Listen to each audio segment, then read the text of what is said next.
In a flashback, Carol Young kicks her husband Richard out of their house over his alcoholism, despite Tessa's pleas for him to stay.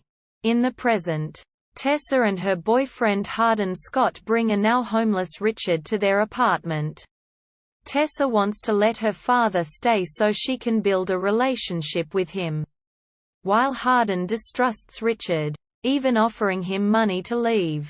Richard declines the money, explaining that he only wants to make amends. Tessa and Landon, Hardin's step-brother, discuss Tessa's move to Seattle to be closer to her employer Vance Publishing. Hardin arrives and argues with Tessa over the move. He hoped to move with Tessa to London after graduation. After a phone call with his mother Trish, who asks Hardin to attend her upcoming wedding and talks about her close relationship with Vance's owner Christian Vance, Hardin accompanies Richard to a bar, where they get into a fight with a bystander over lewd comments about Tessa. The next day, Richard decides to leave the apartment, while Hardin and Tessa fight again about her move to Seattle. Kimberly, Vance's fiancée, offers to let Tessa and Hardin stay with the couple in Seattle, after which Hardin apologizes to Tessa. Tessa and Hardin accompany Hardin's dad, Ken, his stepmom, Karen, and Landon to the family's lake house for a weekend vacation. Hardin sheds some of his previous hostilities towards his family, growing closer to them.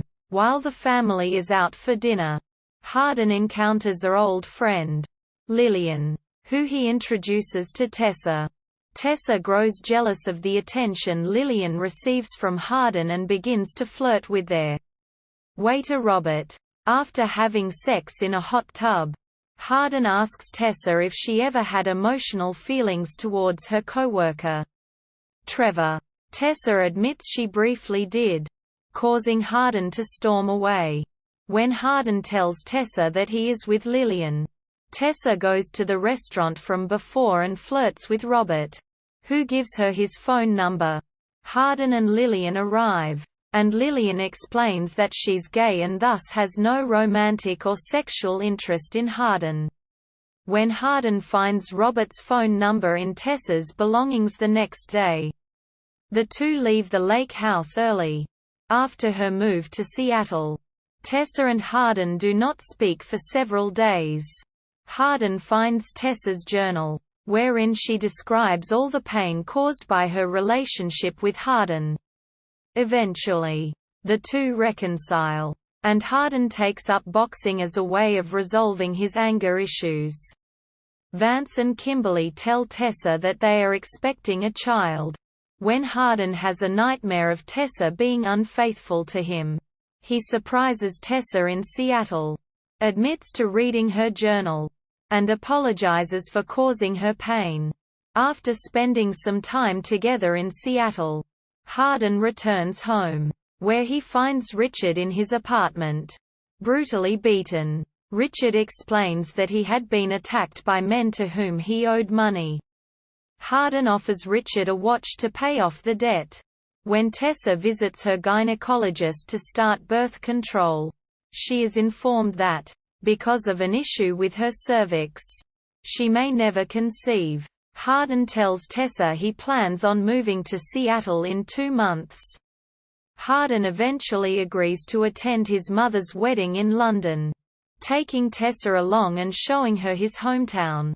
The night before the wedding, Hardin catches Trish and Vance having sex, causing an altercation between the three. Trish and her fiancé get married the next day. Tessa sits with Kimberly, where Kimberly admits she knows of Vance's infidelity, but that she loves him and can't stay angry with him. Hardin discusses the previous night's events with Vance at a local bar. Kimberly tells Tessa, and Vance tells Hardin, that Vance is Hardin's real father. The news shocks Tessa and infuriates Hardin, who storms out of the bar. Tessa finds Hardin and the two embrace passionately in the street.